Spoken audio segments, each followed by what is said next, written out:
All right. Thank you all so much for joining us today. This is purchasing rental properties with your IRA or 401k. And really, a lot of what we'll discuss today pertains to not only investing inside of an IRA or 401k into rental properties, but just simply if you're new to real estate investing as a whole and you're kind of looking for perhaps some ideas around framework for how to think about investing in rental properties. I'm Sean McKay, and this is an American IRA presentation. And so American IRA is your self-directed provider for investments that don't necessarily include stocks, bonds, and mutual funds. Clients still have those opportunities under our platform, but really clients are coming to us because they want to invest in things such as rental properties. We are kind of unique in the space in that we have a phenomenal fee structure and we have phenomenal customer service, as you can see from online ratings. And so from a fee perspective, for our IRA product, what you'll see is that we're very different than the other players in the space. So what you see from other companies is that their annual fee is based on either the size of the account or the number of assets held by that self-directed provider. And so as the size of the account grows, so does your annual fee with those companies. Or if it's a per asset concept, it's usually about $300 per year per asset with a lot of the other self-directed firms. And as you can see from this red line down the middle, our fee structure will not change relative to how large your account is or how many assets we're holding for you. So whether it's a $1 million account or an account with 15 assets, your annual fee is still $285 a year, which is phenomenal. Now, we're going to have to look it up actually because some of these ratings might have actually gone up slightly, especially our Google rating. We've been getting a lot of positive reviews lately. So it's certainly no worse than 4.7 out of 5. It might actually be a little bit higher these days. But again, you really want to be able to, anytime you're dealing with a new vendor, be able to hear what current clients are saying about them. And so we're really proud of what that operations team does in terms of taking care of our client base. So certainly today we're going to focus on rental properties, but keep in mind there are so many investments that can be made with self-directed retirement accounts. So in the real estate asset class, any type of real estate can be acquired, as you can see from the screen. You can also be the bank and lend money to other real estate investors. So you can be what's sometimes called a private lender or a hard money lender. We also see clients that are investing in precious metals such as gold and silver. Maybe they're investing in digital assets such as Bitcoin or privately held companies. We're seeing more and more people that are investing in startup companies or companies that are looking to expand their reach. So as we get into rentals, let's first talk about in-town versus out-of-town investing. And so there are certainly some positives to out-of-town investing and some things we need to be a little bit aware of. And so from a positive standpoint, you can look at real estate and understand that if you're willing to invest out of town, you're able to kind of expand your view of the opportunities that are out there in the marketplace. So it's not just that you live in town A, so you're relegated to the opportunities in town A. You can invest in the Southeast, the Midwest, areas that might be more conducive to your strategy. So for example, if you live in a high price market, then you may not feel comfortable that you can make a real estate investment work in New York City or San Francisco or, fill in the blank. But if you live in those cities and you're willing to invest in lower priced markets, such as the Midwest or pockets of the Southeast, that can give you some interesting opportunities for cash flow. Now, the challenge to me with out-of-town investing is that especially if you're new to real estate investing, this does add layers to the equation. It adds a level of complexity as to how to analyze deals, how to find really good vendors that are going to do good work, and they're going to do it with integrity because you're not necessarily going to be able to check work to the degree you could if you can drive by the property or look around inside. So it does add, as I said, that complexity to it. And that is something that we should acknowledge on the front end, that you are much more reliant on the integrity and the work ethic of those investors that you're bringing on. So conversely, if you're investing in your area, assuming you're not in a super high price market, obviously, especially if we're focusing on rental properties, you might find some really great opportunities to find a distressed property, fix it up, and then sell it for a profit. But if we're focusing on rentals today, then the benefit of investing in your area is you inherently understand your market far better than other markets in other locations. And so you know the good areas, the bad areas, you know kind of very clearly where it starts to become not nearly as good of a let's say part of the neighborhood, for example. And so you just have a really granular understanding of how to take some of those variables away. You might also have better vendor relationships because you can rely on referrals from friends, from family members to get the best property managers or realtors or general contractors, whatever the case may be. The downside, in my view, of investing in your area for some investors is that it can be a little bit of a psychological pivot where they want to be able to have this quote unquote impressive or trophy type property to show off to family and friends. And so they might want to buy in the best, more expensive areas and parts of town. And that can certainly work out structured properly, but that can also lead to a scenario where we're kind of doing what I consider ego investing as opposed to financial investing.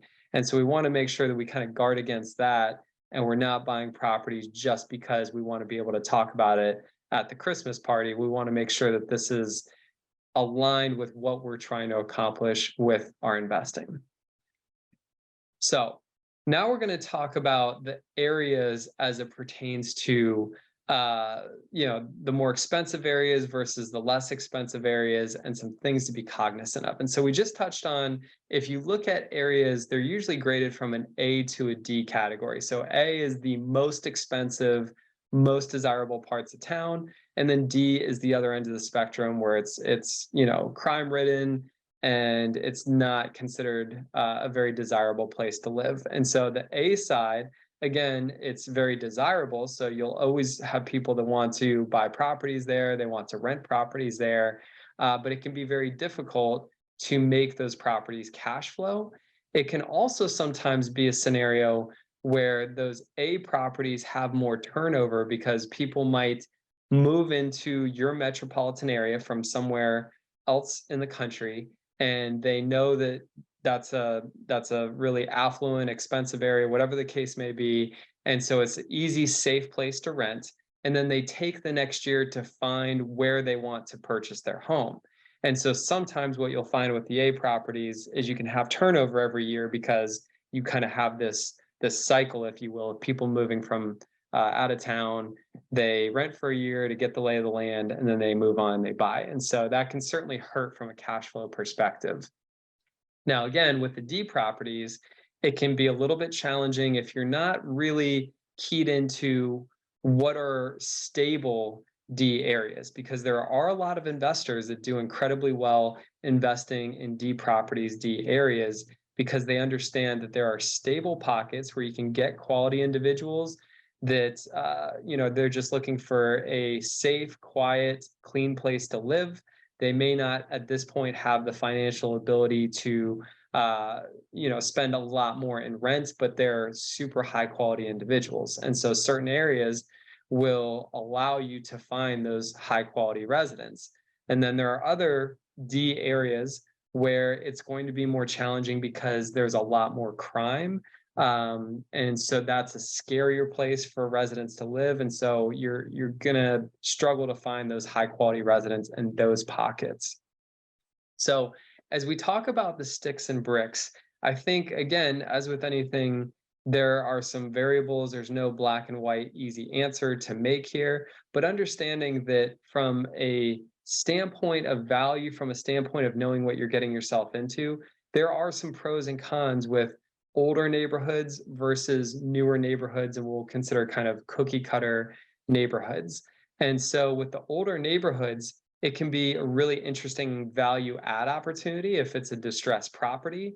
It could be an area that's kind of coming back to life, and the crime is kind of getting moved out. The police departments really made it a focus to clean up a certain pocket of town. We've certainly had that happen a number of times in Charlotte over the last decade. And so that can be really beneficial. You can get quality residents moving in, quality homeowners. So that can be really great. But older properties, there are going to be additional repairs. So as a rental property owner, understanding that plumbing systems, electrical systems, foundation issues are going to typically be more of an issue with older homes. Conversely, with the cookie cutter properties, understand that you're going to be really reliant on the general trajectory of the neighborhood as to where the values go, where the residents are going. If it goes from being a cookie cutter neighborhood that was a primary residence neighborhood to a rental area, then it can be a little bit challenging. It can be something where the neighborhood kind of goes downhill a little bit.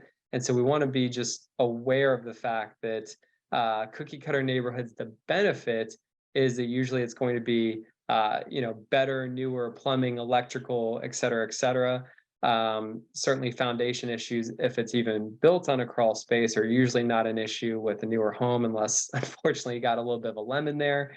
But it can be an easier property to maintain. And so that can, again, take some of the variables away if there's less maintenance associated with the newer property. And so when we think about rental properties, we certainly want to understand the value. I would argue the value is going to be slightly less important relative to the cash flow component, but the value is something where when we're buying a property, we certainly don't want to pay in excess of what the property is worth. Ideally, we're getting fair value, hopefully at least a little bit of a discount even early in our investing career. So we want to make sure we're looking at properties that have sold, not that are on the market, but that have sold and are as close to our property in terms of proximity and likeness as we can possibly find. So we really ideally want to stick in the neighborhood that we're looking for in terms of investment properties. We want to have similar bedrooms, bathrooms, square footage, et cetera. And then ideally, we want to drive those sold comps too, obviously, if we're investing in our area, so that we understand visually what those sold properties look like, the pocket of the neighborhood, if there are better neighbors, worse neighbors in the subject property we're looking at. All of these things come together. This certainly isn't an exact science, but I think with common sense and with work, we can usually make pretty good decisions. Now, in my view, the net operating income, understanding the true cash flow for properties, is so critical. So if we start with whatever the gross rent is, in this example, we'll say it's $1,200, we're going to subtract the costs associated with the ownership of this property. So it's very easy to find a vacancy rate for your metropolitan area. You can ask property managers. There's online resources. In Charlotte, North Carolina, pretty conservative vacancy rate. Obviously, it'll change a little bit from pocket to pocket in town, but we could book in a 5% vacancy. So 5% of the year, on average, over the years right now, the property is not going to be rented. So ideally, you have the property rented for a 5-year stretch. But after that 5 years, there's certainly going to be at least some minor repairs, marketing the property, getting a new tenant in. So there will always be a vacancy for a property if you own it for any period of time. So we have gross rent, we subtract the vacancy, that gives us an adjusted gross income. From that, we subtract the management, the maintenance, the taxes, the insurance. All of those things come together, which creates a NOI, or a net operating income. And so as you can see, the net operating income is just slightly less than half of the gross rent. And so one of the biggest mistakes that newer investors make is that they will take the gross rent, they will subtract the taxes and the insurance, and then they will state that their cash flow is that amount after they subtract out their mortgage payment, assuming they have a mortgage on the property. And so as you can see, the true cost of ownership is going to be far different than that. So instead of the cash flow being, we'll assume for a moment that it was an IRA purchase property with no mortgage, instead of the rent cash flow being, $950, if we just subtracted the taxes and the insurance, it's $570. So again, those are obviously very different calculations there. So ultimately, we want to make sure that as we're looking for these properties, we follow the proper procedure where first we open and fund the account. Next, we're going to select the investment for our portfolio. Ultimately, American IRA is going to assist you with the paperwork for the acquisition of the property so that the net result is that your IRA or 401k actually ends up purchasing and owning that investment property. So I'm kind of a visual guy. So if you look at it from a visual standpoint, the IRA or 401k is going to buy the property. So the money is going into that house. And then that house is going to produce income via rental income. And then if the property is ever sold, then the net profits associated with the sale of the property also flow back to that IRA or 401k. So also keep in mind from an acquisition standpoint, option one is simply the retirement account is the sole owner of the property. It pays cash for that property. Concept number two is where the retirement account is going to partner or joint venture with other investors to make that acquisition. And then option three is where the IRA or 401k borrows money. And in doing so, it has a responsibility to pay that mortgage, usually on a monthly basis. It needs to be a specific loan called a non-recourse loan. So you're not personally guaranteeing that debt, nor is your retirement account guaranteeing that debt. It's what we call an asset-based loan. And so the IRA or 401k can in fact borrow money.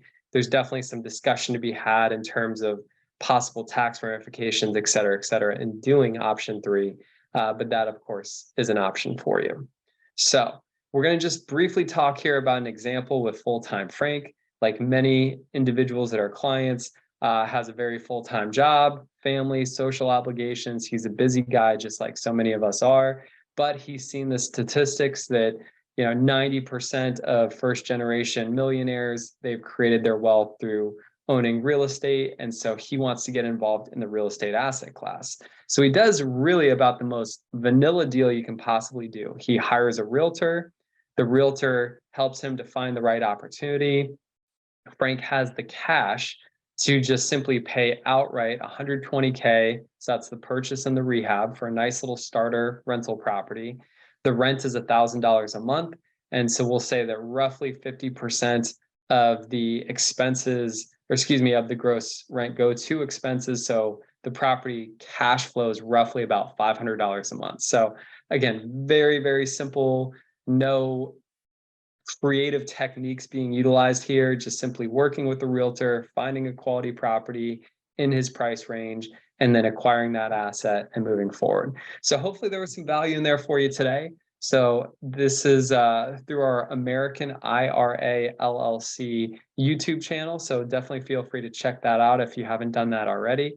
We also have a sister channel, The Lousy Investor, in which we talk about just kind of more creative investing concepts. We talk about certainly mistakes that I've made in my investing career, et cetera, et cetera. And there's just some good content on there for you as well. So really appreciate you guys hanging in there with us. Ultimately, we're here to be a resource for you in terms of self-directed retirement accounts. So if I can help out in some way, please feel free to reach out. My email is Sean, SEAN, @AmericanIRA.com. Website is AmericanIRA.com, and the phone number is 828-257-4949. All right. Thank you all so much and have a great day.